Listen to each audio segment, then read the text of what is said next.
Everybody, welcome Mhm. to another one of our indie game business pitch deck reviews. Today, I've got Omar, as always, with me, and Jess K. Oh, that's right, hyphenated name. It really confused me when you just like hyphenated the initial. I was like, the hell? Jess from Hermit House, and we're going to be diving into A Home Below. So keep in mind, we are not doing questions during this. If you've got questions, they're always welcome over on the Discord. It's discord.gg/IndieGameBusiness. And with that, Omar, do you want to dive in first? Or me to go first?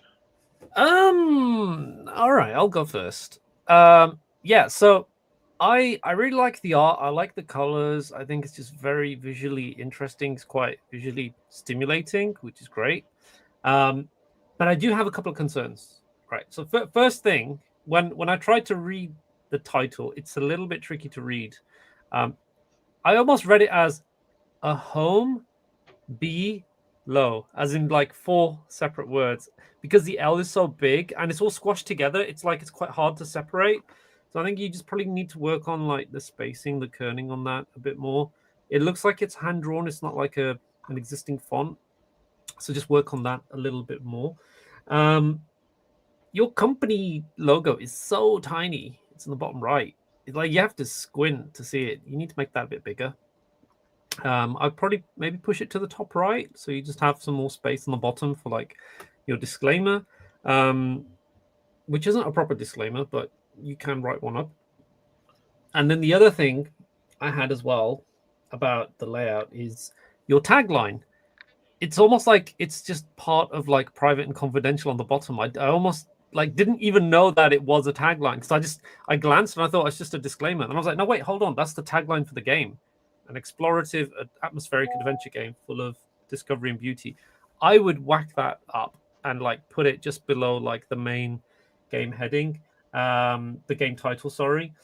And let me see, I've got a couple more things. All right, I'll come back to the tagline thing because I do have something written for that. Um, so the environment, I feel like, given that I've looked into the concept a bit more, this looks like the crab is in a fish tank, as opposed to the big living room and all the rooms that you've described in the house. It feels very kind of claustrophobic, quite constrained. It would be nice if you had some more visual, like more, I guess, varied elements in there. You talk about the characters in the world. You know, maybe if you can have some of those sea creatures in there, so it looks a little bit more rich because it looks, yeah, it feels like a very lonely experience at the moment. Um, and then, okay, one last thing then. So I mentioned the tagline.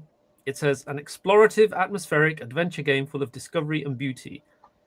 The problem I have with that is it doesn't really tell me much. It doesn't excite me.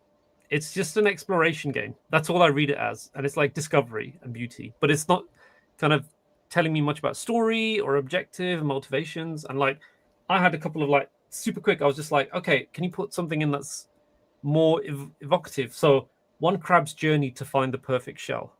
You know, that's like, okay, cool. That's a simple little description of an objective and a journey. Or, you know, find the perfect shell in a house lost to the sea. It's like, great. That tells me about location, tells me about my objective, tells me about a weird, kind of strange, mysterious scenario.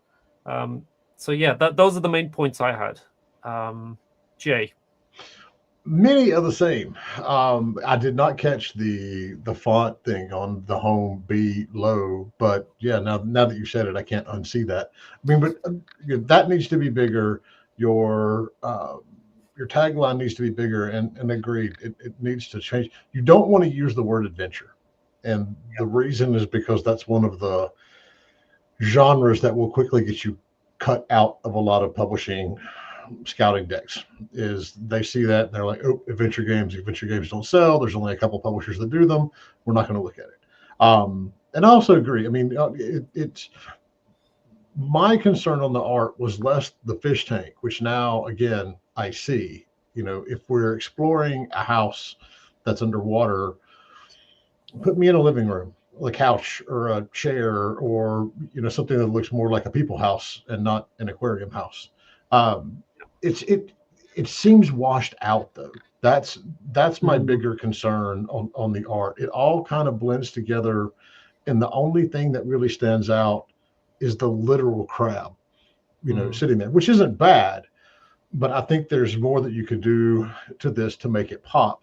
But yeah, your dev logo needs to be bigger. You need to work on your tagline, make that a little bit bigger as well. This is very almost capsule art focused, but being as you're supposed to be, exploring a house instead of an aquarium, I think you need to tweak, that part of it as well. Yeah. Jay, you made a good point about the orange against the blue, because then it just made me think of Finding Nemo. You've got an orange clownfish in an environment like in the movie, and they use so much color so that it's not just the clownfish that stands out the whole time. They end up in a fish tank, they end up in the sea, but there's more color here. There's more opportunity, like Jay says, just to make other things pop and kind of move away from this kind of slightly washed out, excuse the pun, like, muted color palette. Yeah. Cool. All right, Jay, you got to go first now. So there's a lot going on the slide, and that's not necessarily a good thing. You've got a summary, you've got a trailer, you've got a disclaimer about the trailer, a prototype, the prototype details. It needs to be more than one slide. So you need to separate the stuff out. The description of the game itself, and see here you have a better look at what the environment is with the couch and the chair and the lamp upside down and all of that sort of stuff. Things like the trailer or the prototype and the details about the prototype. The trailer we can mix in somewhere in the deck usually, but the prototype, that needs to be the last thing. That needs to be on that last contact page. Click here, download the trailer. Download the demo, play it with the controller, that sort of thing. So it's very text heavy, and you've got several slides in this deck that are like that. But you could easily, everything on the right side of the screen, I would move to somewhere else and focus on using this slide as the summary. But then we'll get to that on the next slide too. Omar. Again, he's somehow hacked my PC and stolen my notes. I have almost the exact same notes. So I totally agree with Jay. I think pretty much everything on the right-hand side in terms of text is not really needed. I think the only thing you'd want to keep here is the trailer. If you wanted to say, hey, it's a prototype trailer, you just literally say prototype trailer, 5 months of work with a core loop. That's it. Everything else here is just like quite verbose, quite waffly. But I would say that the description on the left-hand side doesn't really grab me. And the reason why is because when we get to the next slide, there's more information there. And yeah, I have notes. So I have suggestions in terms of what you can do with the next slide. Let's go to the next one. Yeah.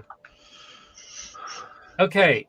So I felt like what you wrote in the previous slide didn't really kind of grab me.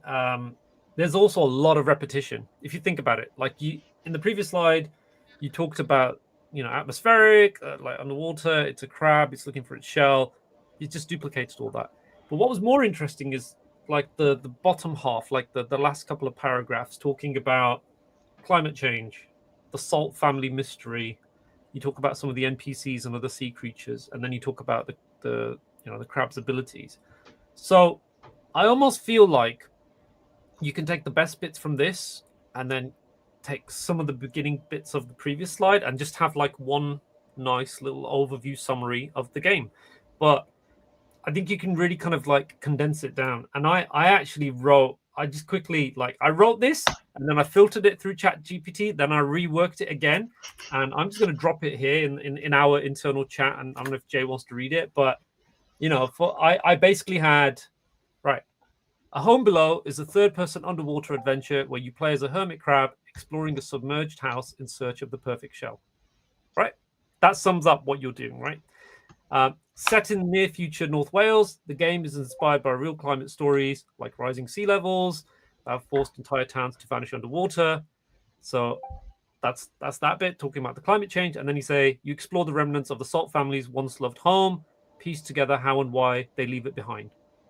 That's pretty much it in terms of what it is, like a summary. And then underneath, you could probably put a few bullet points to talk about the things that make it really unique. And the first one I had was like cozy exploration. Wander through serene atmospheric underwater spaces. Great. The second thing, it's non-combative gameplay. So it's like sneaking, hiding, outsmarting predators, sort of fighting. Then the next thing might be wholesome creature encounters. Befriend sea life. Oh, I am so sorry. I've got notifications are muted and it's still pinging off. This is so annoying. I've got do not disturb on. Got my notifications off. Okay, is there any way for me to kill this? Okay, I'll try and mute it. Or it might be that I mute my mic if I can't. Sorry about that. And then I think the fourth thing I had was like upgrade with shells. Like you have man-made shells that you can equip and they can make you glide. So that's pretty much how I summed it up. Like I mean, we'll send you these notes afterwards. I've like copied and pasted the first bit, and I'll probably put in the next bit in the notes. But yeah, Jay, what are your thoughts on this? And now you're muted, Jay. Because I was telling you to turn off your Discord. Yeah. So you've got a lot of text here. And I am a fan of using the highlighted words, but you use so many of them that it defeats the purpose of having the highlighted words. My first note on this slide was, okay, never mind. With this, you don't even need the slide before it. So you can effectively, unless you want to do like Omar said and turn that previous slide into here's the trailer, you don't even need that because you go, into it all here. Some of the stuff seems disjointed. So you talk about, what you're doing with the story. You talk about how those shells, give you different, abilities. And then you get down to the bottom of the third, and it's like each new encounter adds to your bestiary. It's like, whoa, wait, hold on. Am I Pokemoning here? Am I hunting? Why do I need a bestiary? Where did that come from? And then, the same thing where it goes, make friends, evade predators, find food, and compete for shells. Like, oh wait, are we doing a survival thing? Is there, why are we finding food? Is that like necessary? Is there another aspect to this that I don't know about? So it needs to be tightened up.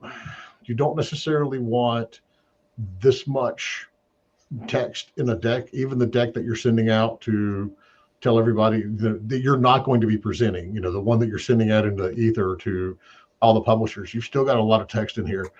And then finally, and I'm nitpicking, the bottom photo, the bottom screen just adds no value.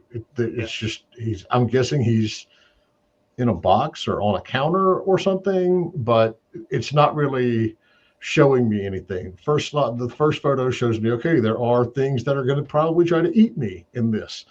The second slide is like, I get what you're talking about. You have different environments that you're going to have to overcome or get around. But then the third one is just like, okay, I'm standing in a box.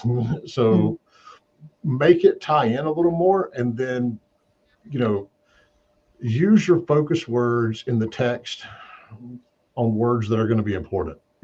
Room in that last sentence, that's not important. Things that when you overuse it, it just defeats the purpose. And you've just got a lot of different strings in here between bestiaries and survival mechanics and the salt family and all this other stuff that you need to do. You need to tighten it up a little bit. Yeah. And also with those images, and I think you're right to call out some of those look a little bit abstract. I think the bottom one, like Tom's got something in the message. I think it looks like a candle, and you're using that to illuminate your way through a dark environment. I could be wrong, but if it isn't, that should be in the game because that would be quite cool.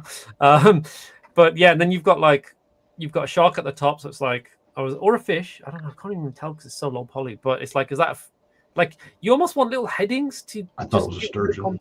Sorry, I thought it was a sturgeon. Oh, we've got a man who does fishing here, so yeah, it's a sturgeon. It is a fish. It has we do have a new model that has been updated since this. It's supposed to be a wrasse, but it doesn't look like one there yet. Okay, right. So then I think what you need are little subheadings for each of these. So like if the top one is like befriend sea creatures, the next one is traversal climbing, the last one is like puzzle, stealth, whatever. I think that would help. Cool. All right. We can move on to the next one.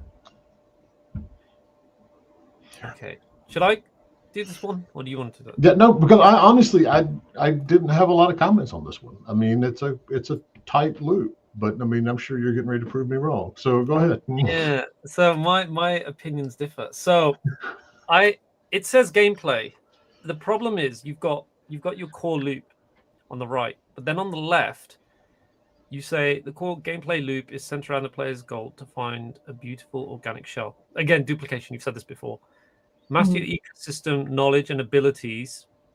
I don't know what the knowledge aspect of the game is. You've only given me 1 or 2 abilities.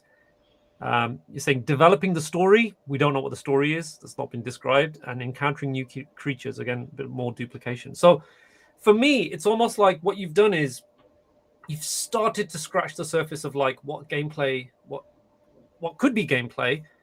But then what follows after this are no slides about actual gameplay. So this is too surface level. The other thing is, I feel like you're missing your USPs one should have come before, I think, in my opinion. And you should have had a key feature slide as well, which kind of breaks down what you do. Because, yeah, I don't want to talk too much about the USPs and key features until we actually get to that slide. But yeah, I also feel like the core loop, I know it's really, really like simple, but it's not doing enough for me. I mean, I have some notes on what I think you could add to it. Yeah. Jay? No, I mean, I was seriously, you just, defied me and ran all over my thought, but no, I really didn't. I mean, but this, I mean, what I will say is this ratio of text to images, good. Yes. Not a wall. All right, there we go. You happy, Omar? I had a comment on I it. am You happy. good? I am Okay, happy. good. Yeah. It's good. The info in this, so we're on the key info slide. The info is fine. I don't think it's at the right place at the right place of the slide, I mean, of the deck. But then there's like little things that as I start looking at it, I start going, okay, does this, does all the info make sense? So for genre, again, if we're looking at genre in terms of Steam tags, which is what we tend to do, I wouldn't put adventure or casual. Casual is going to immediately dump you into every match 3 game and hidden object game that's out there in the world. Adventure is going to kick you off the list of a bunch of the publishers when they look at it and they go, no, we don't do adventure games. So it almost seems like this is a underwater hermit crab walking simulator. So there's other genres that you could mix in there, but those 2 I would avoid. The price, what you've got here is fine. You've got pounds and then dollars, but later on, I'm going to talk about, oh my God, how confusing it gets, and pick a currency and stick to it because, well, one, the world markets are a shitstorm right now, so it doesn't really matter. So, doing a direct comparison isn't really going to do any good. Actually, see, this one, Jess, you made me do math. Your features and your playtime numbers don't match up. So your features say you've got 10 to 12 levels, 15 to 20 minutes, which 15 to 20 minute levels, which works out to 150 to 240 minutes. But playtime is at 3 hours, which is 180 to 300 minutes. So those need to match up better. And then finally, I want to know what the difference is between, I mean, I get it. Initial release, you're going to put it out on Steam. You get enough money, you want to put it on target platforms, which would be PlayStation and Switch, and then subsequent release. Clarify what the difference is in priority. Mm-hmm. And then I didn't see anything later on. But what's the difference in the budget? So clarify what the difference is in terms of your planning, your production schedule on those 3. And then, we'll get to the budget slide later. But that's what I got. Omar?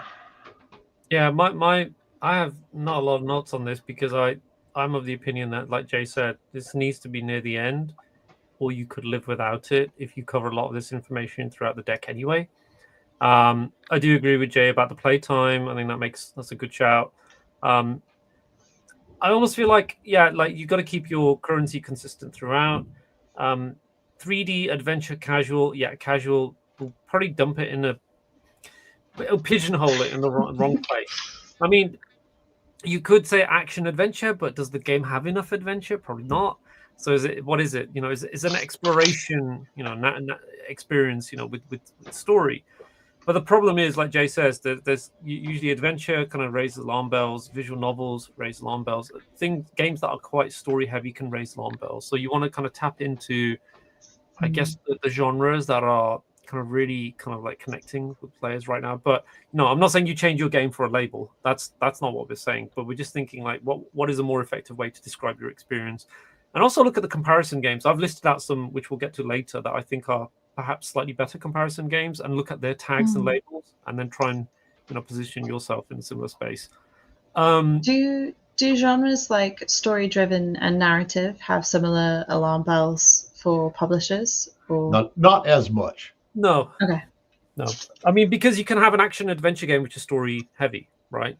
You know, you can have a like let's say, I'm trying to think of some like you've got a couple of games. We'll get to them. They're in the deck a bit later on. But yeah, I think if you wanted a summary, put it at the end. But personally, I think you can lose this and put a stronger slide in this place. Cool. Go to the next one. Oh, somebody's. Go mine, or you want to go first? I'll go first. So, like Omar cracks his fingers. They're talking about gameplay, right? This should have come much sooner. And I had lots of notes on that other previous slide about gameplay. So I think because I said there's hardly any information about actual gameplay, I also feel like some of the things you put here are probably not as exciting as I thought it would be. Because again, you've said non-combative, relaxing gaming experience, but you've not said how it's non-combative, right? The other thing is you've said it's an underwater house, it's a new setting, new perspective, but then you've not said how that affects gameplay, and I've got notes on that as well. The other thing you said is light puzzling. It's the first time we're seeing light puzzling, but what kind of puzzles? You said platforming elements, but we didn't know it was a platformer. I thought it was just like you're stuck on the ground. You don't have a jump button. You don't really have a lot of traverse. You're just kind of like moving, and it's contextual. Press a button, and then you just start climbing something. And you've talked about kids. So then already, then that's kind of skewing it young. And then we're thinking, okay, is it a very simple experience? And then the last thing you've said, based on research into UK marine life and climate issues, which I wasn't aware it's got UK, you've got research on UK marine life, and you said it's communicated through a moving narrative. Again, don't know what the story is. We don't know why it's moving, and kind of like, quite emotional. So there's a lot there. Now I'm thinking like, what makes your adventure exploration game stand out? So you've said the underwater home setting and the Welsh location. There's a reason why it's set in Wales. Only you know that, right? You could have said it's just anywhere in the UK, but because of coastal regions, right? So then you could say, okay, the game is set in that part of the UK. We're going to lean into like what these coastal regions look like. There's different kind of marine life in these coastal regions. There's a lot of coastal erosion, and how does that affect level design? A lot of things to think about.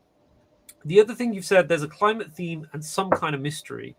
So, how does that play out? I put down semi-educational because you put UK marine life, so I'm not sure what that means. The other thing I thought, you could think about for, like, you've said new setting, right? I had multiple rooms plus water physics. Does that mean there's a new way to explore a dull and mundane space? Like, your living room at home is dull and mundane, right? Just in terms of exploration. But if you add water, right, how does that affect traversal? Are there certain things that then start to drift and float? Because it's being in water is kind of like being in space when you play those types of games. It's like, am I moving slowly through the environment? I had things like, is there a risk of being tangled up with, like, I don't know, socks and clothing that are floating from the washing machine, drifting in your way? It's like, is that a threat? I don't know. There's all kind of cool things you can do. And then the puzzle design as well. Well, what is that? Do I need to open things? Do I need to open little doors? Do I need to knock things into place? What is that? So there's lots to think about there. And then you also need to think about, like, I think specific mechanics, and this is where, like, I feel like you need another slide, which would be the features slide. Like, because, like, USPs is what makes this game unique and distinctive, and key features are like the ingredients that make it an interactive experience and how you play the game. So for me, I had a few things pulled out. I was like, okay, there's different ways in which to explore this world. And if I was a crab, what would I want to do? Like, so I was thinking, okay, I can float, I can swim, maybe I can roll. You know, I can tuck myself into my shell, and that allows me to roll and move away with speed. If there's something that's dangerous in the water, you know, I think about like those nature videos that are like, you know, with Attenborough's, you know, documentaries. Like, would they hide and camouflage themselves like crabs? Would they kick up the seabed dirt and then create these dust clouds? And then it's like, oh, okay, now it's like a stealth game. So I kick up these dust clouds, then I escape. All kinds of cool stuff you can do. So that's the kind of stuff that I'm kind of like looking at and thinking this makes a very appealing experience. It's not that I've never played a game like this before. So yeah, I would think about those mechanics, think about how you play the game, think about why it's a different kind of exploration experience. If you're going to say platformer, you need to have those kind of platforming tropes, not necessarily playing like every other platformer, but how do you explore this world? So yeah, I've got lots there. I've said a lot. And then I have a completely little separate section of notes about your core loop and your story. But I'm gonna park that, and we can get to the next slide, and I'll come back to it. So there's Omar's take on the slide, which is, you know, revamp everything and change it. There's my take on the slide, which is just remove it. There's nothing in the USPs here that is really super unique and is going to move the needle. The only thing is that the education aspect of it, where you're based on but touting an educational game to a publisher is not going to get you to move the needle either. They don't want it. They don't care. They want to, you know, understand what makes the gameplay great. So yes, you can go and implement all of Omar's changes, or you can implement my change and just move the slide out of the deck, because what you've got here can be covered in other places too. Yeah. But I would say though, Jay, the reason why I suggested those changes is because I totally agree with you. I don't think the slide adds much, which is why I think you need to go away and think as a team, what are the USPs of your game?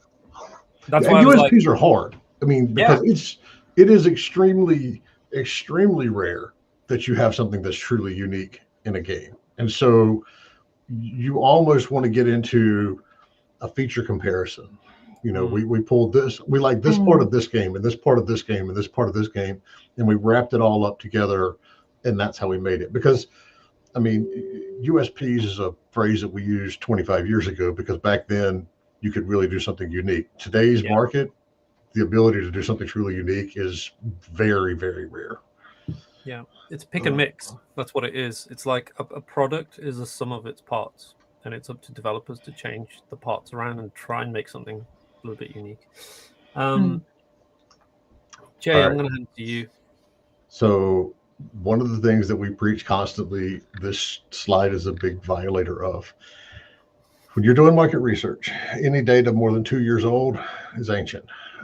Put it in Sanskrit, put it on a papyrus. It's not useful. And so the titles that you've got here, with the exception of Another Crab's Treasure, they're pointless. They're not really going to accurately sum up anything. The industry moves far too fast. Then you've got your projected success down at the bottom. It doesn't really mean every publisher is going to be running a P&L anyway. So it's good that you've got your price point picked.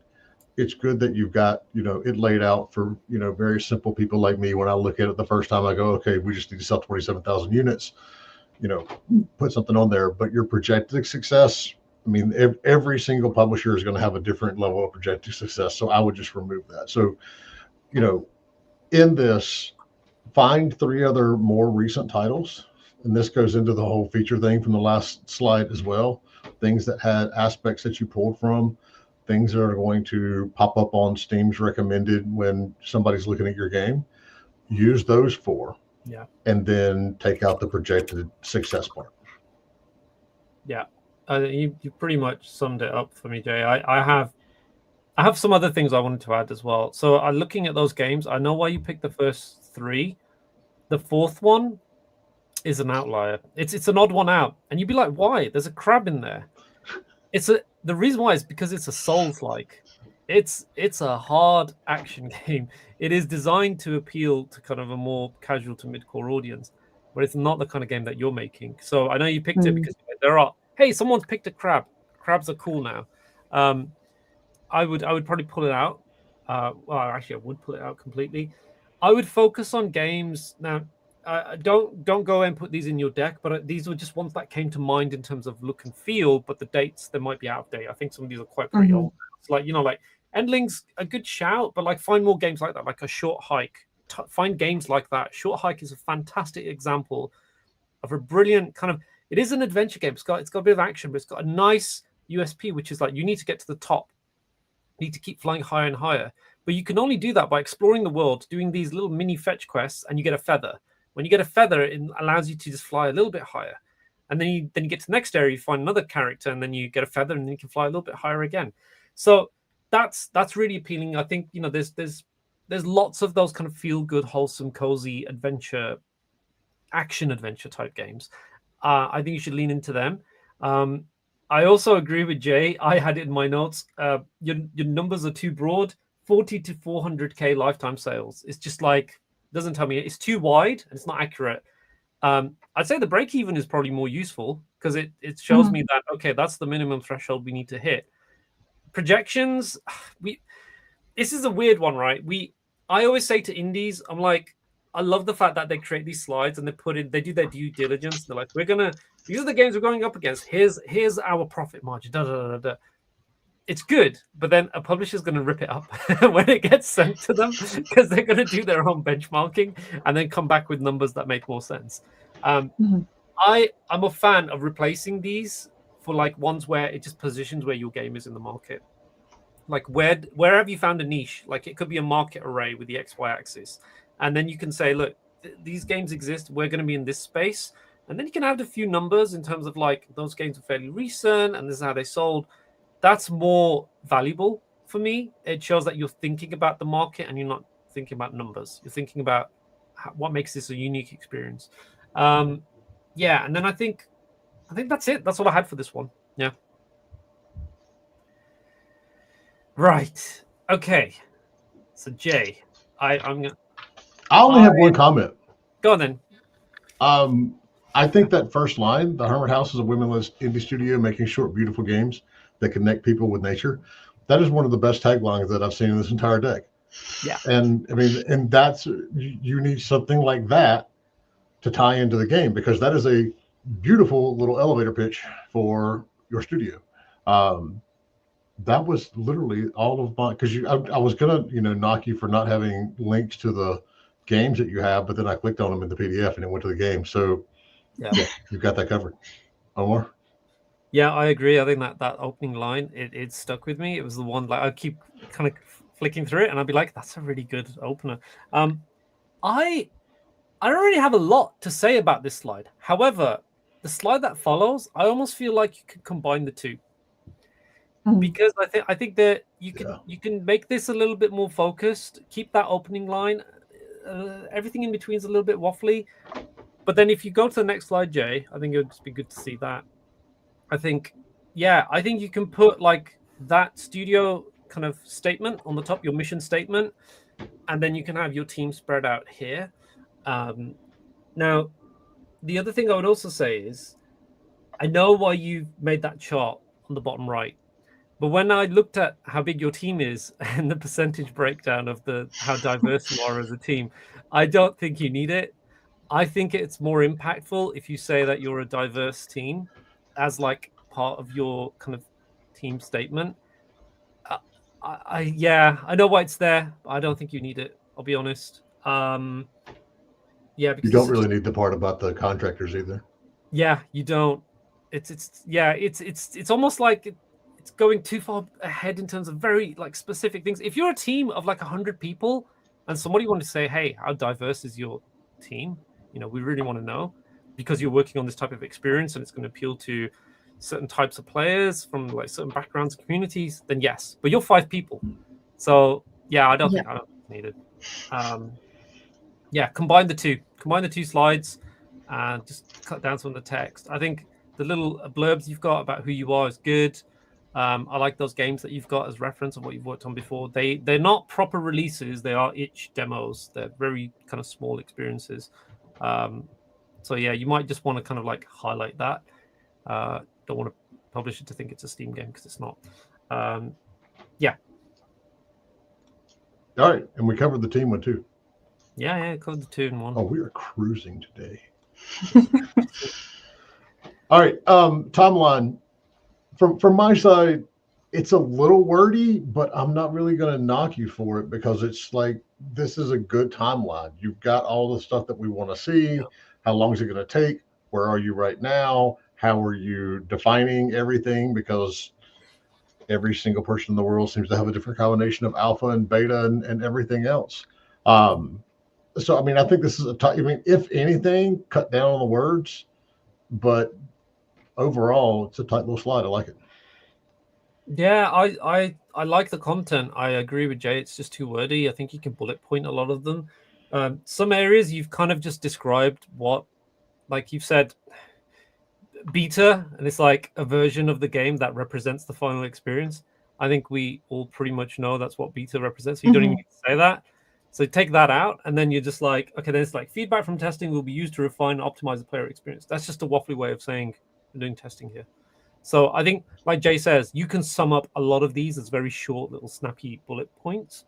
I also had a couple of other things here. Okay, so you've got 16 months of development time remaining, right?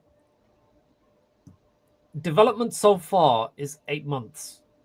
So that's 24 months plus 4 months. So that's 28 months all in all. Is that correct? Yeah.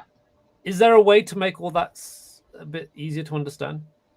It's just because I was like, at first I wrote it down and I was like, oh, wait, development 8 months so far. And then I was like trying to deduct and do the math, and it just got me really confused.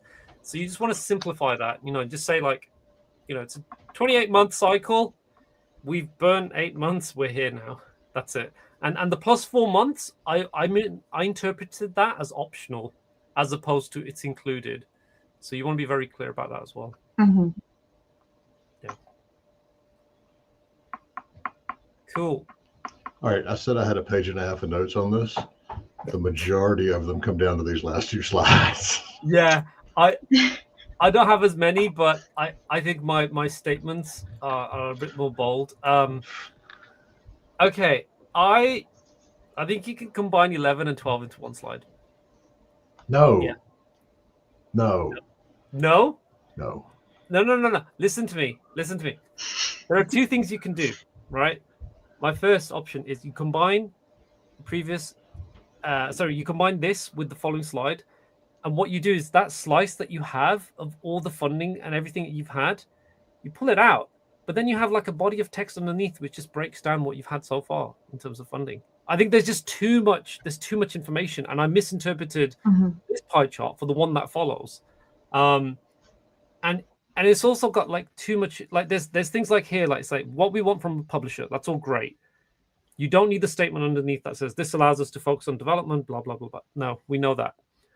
You just need to show total budget, how much time is left, how much you need, and how much you're funded, and just make it very clear.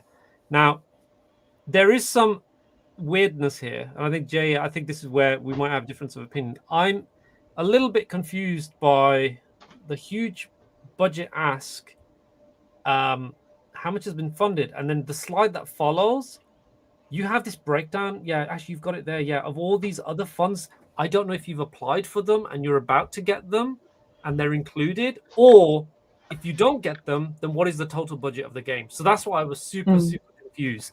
So I was like, could you combine this into one slide? There's too much information spread over 2.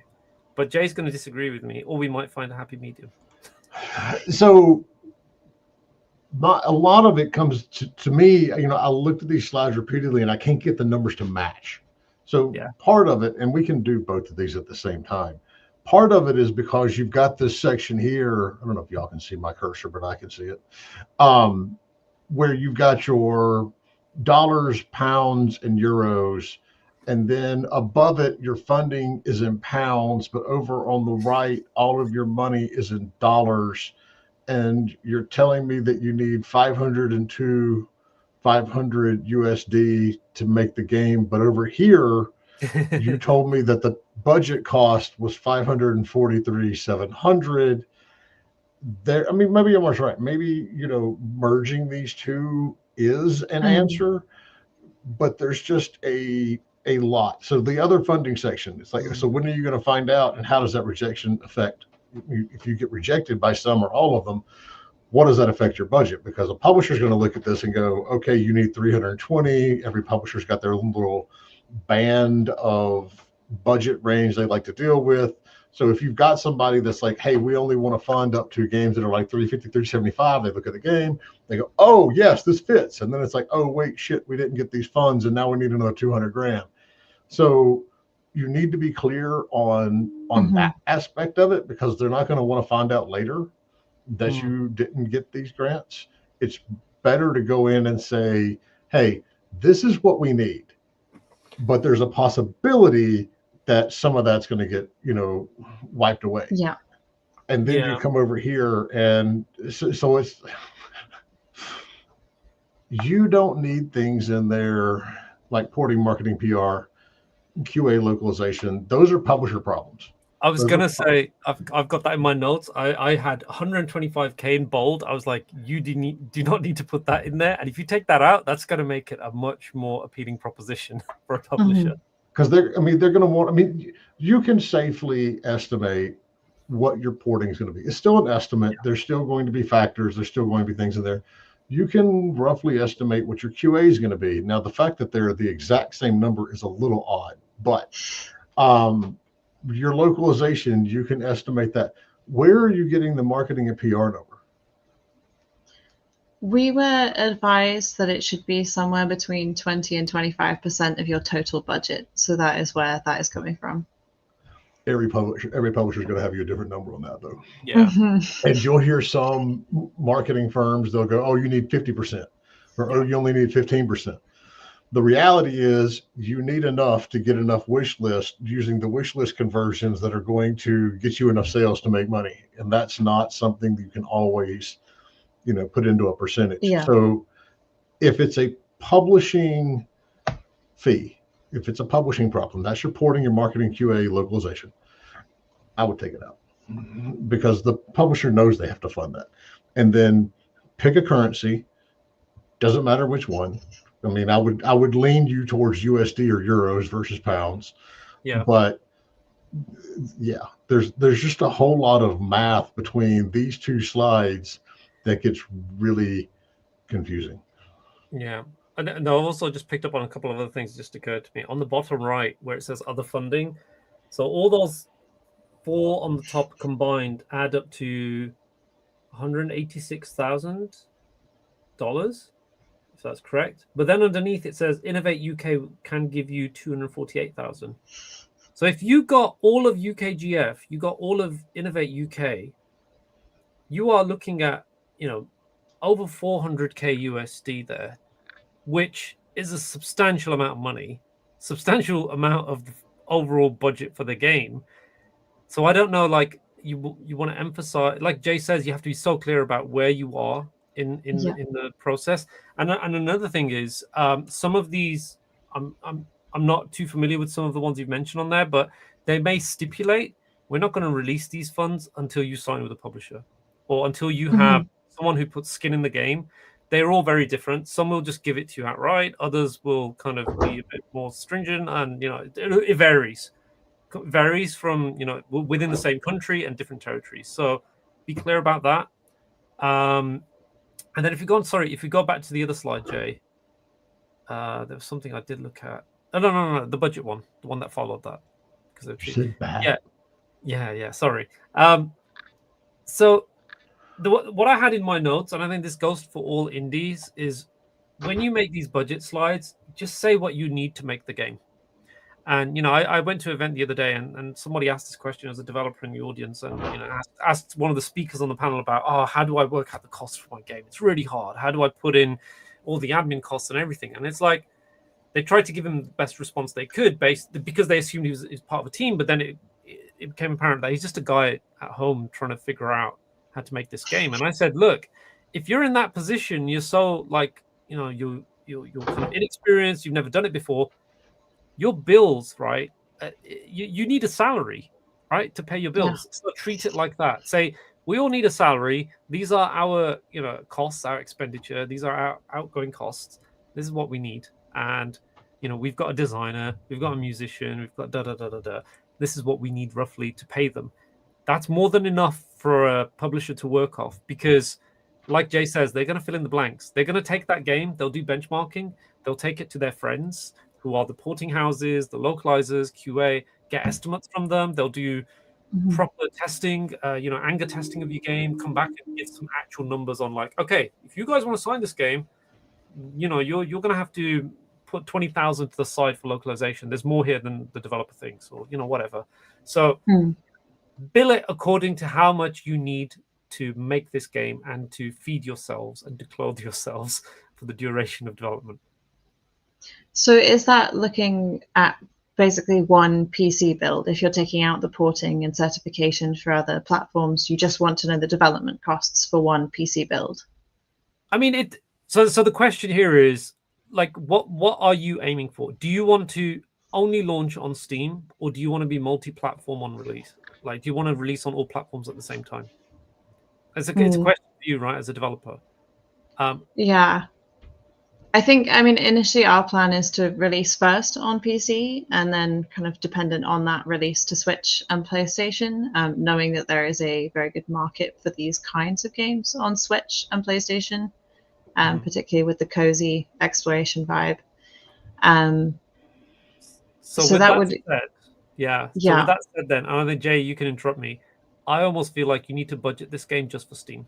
And then put a disclaimer saying, we would love to bring this to Switch or another platform because we think it will do really well. However, you need to talk to a publisher and get some numbers from them to work out, porting costs.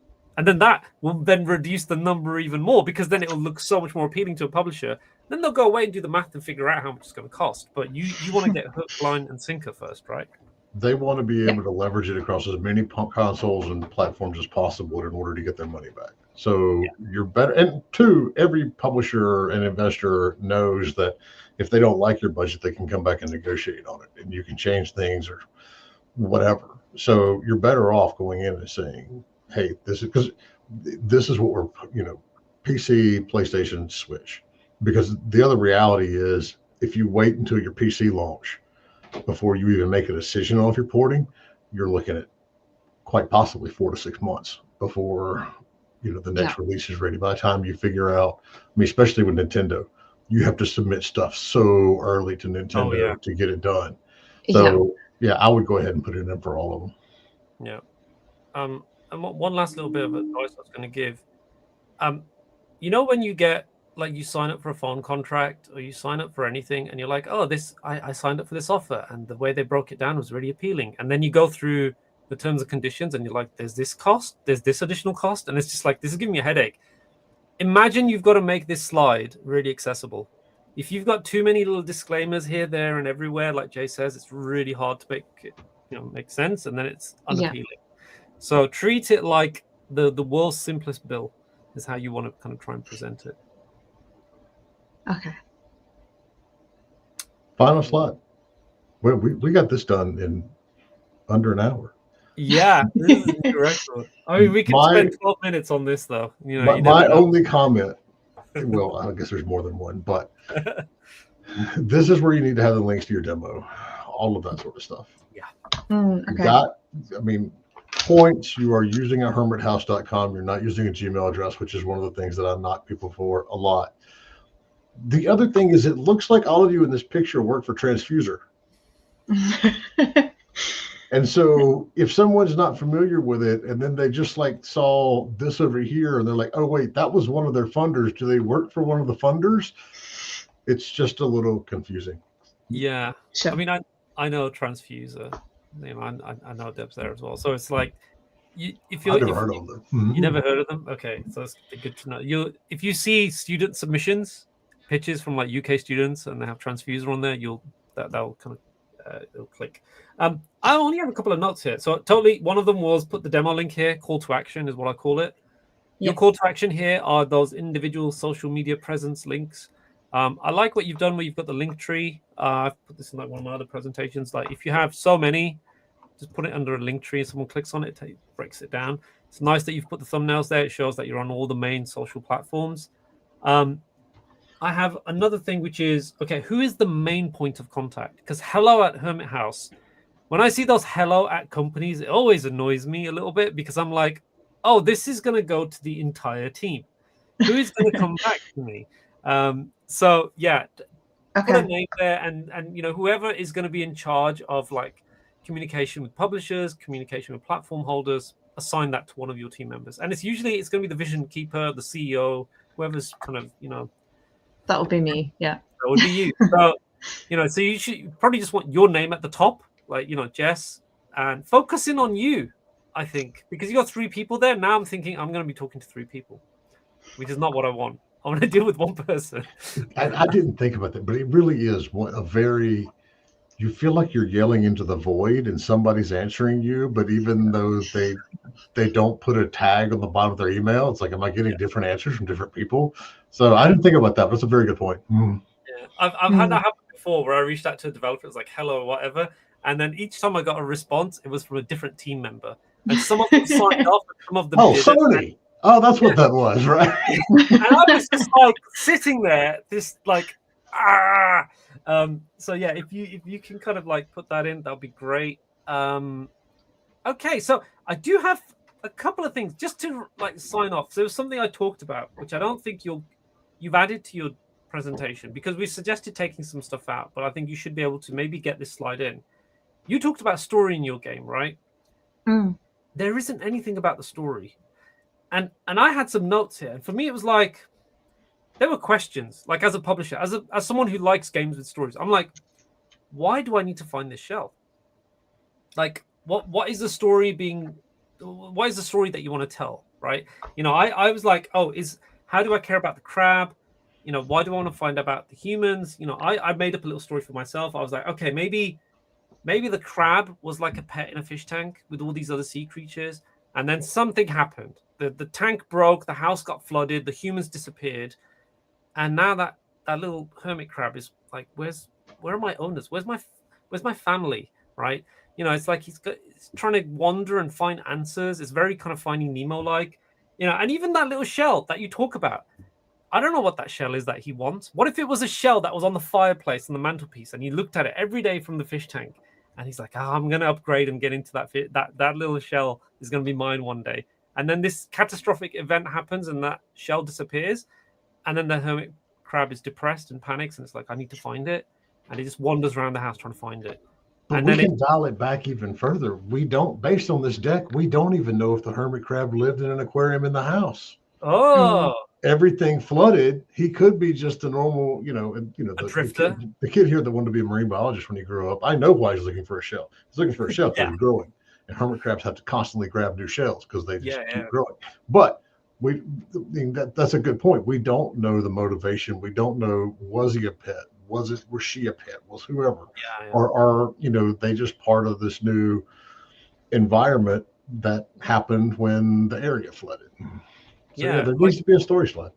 Yeah, exactly. So, and I think that's why it's important. Like, I love looking at like Pixar and the way they tell their stories. Like even the way like you look at children's picture books. I read them like when my boys were younger. But just like where do I start? What's the objective? What's the story arc? Where are those highs and lows? And then how do I wrap it up? Right? What's the conclusion? And I feel like this just needs that. It needs that kind of Finding Nemo-like story so that I'm invested. And the other thing is those comparison games, some of those that you showed me, like Endling, it's like looking after those like wolf cubs, I believe. I can't remember if it's a fox game, right? And then you've got like games like Shelter. It's like just taking your children with you and trying to survive while you're being attacked. It's not really confrontational, but those kind of games have those kind of moments that like they pull at your heartstrings. And you're kind of entering that space. So you need to have something that kind of speaks to those types of players because they're looking for something very specific.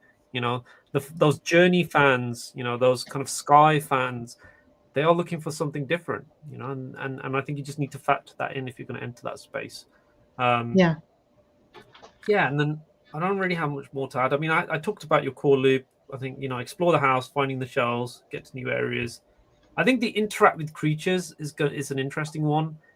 In my head, I'm imagining different sea creatures you kind of stumble upon, like a tropical fish, or you see, I don't know, a clownfish or whatever, and they give you little quests, and you're like, I'm looking for this shell, and it's like, do you have anything to show me what that shell looks like? And you're like, I found something. Here's a little picture from this book that these humans had.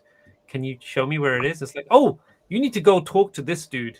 Swim all the way over there, but you're like, I can't get there. I need to get that upgrade ability. I need to look for a new shell that gives me the ability to drift and reach the next area. And that's how you make that kind of loop and that kind of progression loop as well, of finding something, upgrade, skill, move to the next area.